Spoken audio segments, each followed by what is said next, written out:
नमस्कार, फ्रंटलाइन 24 पर आपका स्वागत है। आपके साथ मैं हूं गौरव। इस वक्त की बड़ी खबर बिहार के शिक्षकों के लिए है। जैसा कि आपको पहले से पता है कि बिहार के नियोजित शिक्षक जिनकी संख्या 85,000 के आसपास है, उन पर खतरा मंडरा रहा है। खतरा किस तरीके का मंडरा रहा है? खतरा इस तरीके का है कि उनकी नौकरी जो है वो चली जा सकती है।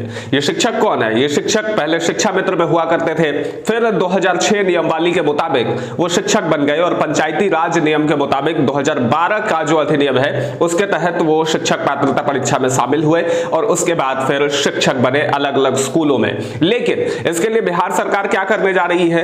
बिहार सरकार इनके लिए अलग से एक समकक्षता परीक्षा का आयोजन करने जा रही है, जो कि 26 या 28 जून को होना था। हालांकि फिलहाल उसे रद्द कर दिया गया है क्योंकि टीचर्स ने याचिका दे रखी थी पटना हाईकोर्ट में। पटना हाईकोर्ट ने उनकी बातें नहीं सुनी, फिर वो सुप्रीम कोर्ट की ओर गए और अब सुप्रीम कोर्ट ने भी फटकार लगा दी है। सुप्रीम कोर्ट ने क्या कहा है? सुप्रीम कोर्ट ने कहा कि शिक्षण एक महान शैली है, महान गुणवत्ता है और इस विधि में यदि आपको पात्रता परीक्षा देनी पड़ रही है तो फिर किसी भी प्रकार का संशय नहीं होना चाहिए। देश में कई सारे यूथ बेरोजगार हैं जो कि अपने कौशल का प्रदर्शन करने के लिए हमेशा तैयार हैं। ऐसे में यदि शिक्षक अपने कौशल का प्रदर्शन नहीं करते हैं और बेहतर नहीं करते हैं तो फिर यह चिंता का विषय हो सकता है। हमें बिहार के बच्चों का खास कर ध्यान है और हम चाहते हैं कि बिहार की शिक्षा प्रणाली दुरुस्त हो जाए। ऐसे में अगर सरकार आपकी परीक्षा लेना चाहती है तो आपको भी संकोच नहीं करना चाहिए। यह सुप्रीम कोर्ट के द्वारा जजमेंट आया है और इस जजमेंट के बाद शिक्षक में निराशा फैल गई है। शिक्षक जो है वो अलग अलग जगहों पर अब कहां पहुंचेंगे, किस जगह पर जाएंगे, इसकी बातें उन तक नहीं पहुंच पा रही है और अब शिक्षक निराश हो गए हैं। ये 85,000 शिक्षकों के नियोजन का मामला है। नियोजित शिक्षक हुआ करते थे, कैसे क्या विधि थी, ये सब चीजें हम आपको विस्तार से बताते हैं। सबसे पहले हम आपको ये बताते हैं कि ये शिक्षक पात्रता परीक्षा क्यों ली जाएगी। इसलिए लेने की बात हो रही थी बिहार सरकार के द्वारा, यदि इस परीक्षा में शिक्षक पास हो जाएंगे तो फिर उन्हें राज्यकर्मी का दर्जा मिलेगा। राज्यकर्मी का दर्जा मिलने से क्या क्या फायदा मिलेगा?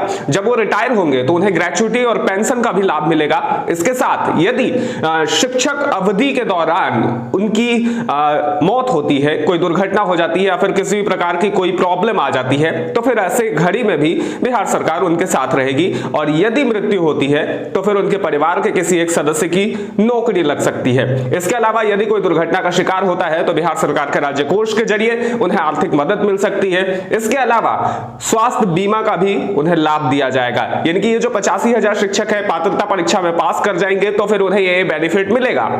अब ये शिक्षक कौन है?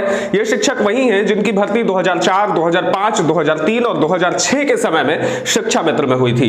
2006 के नियमावली के मुताबिक पंचायती राज अधिनियम 2012 यह कहता है कि जब इन शिक्षकों की भर्ती हुई थी उस दौरान एक लिखित एग्जाम लिया गया था। लेकिन उसके बाद क्या हुआ?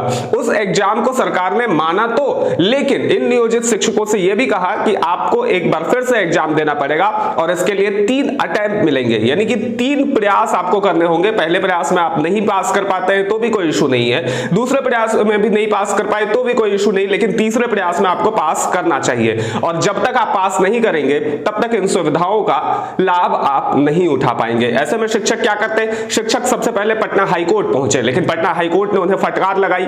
फिर वो सुप्रीम कोर्ट की ओर गए। शिक्षक संघ का कहना यह था कि बिहार सरकार जब पहले ही उनका एक बार एग्जाम ले चुकी है, उसके बाद उन्हें स्थायी जॉब पर रखा गया है, तो फिर इस तरीके का एग्जाम कंडक्ट करवाने की क्या जरूरत है?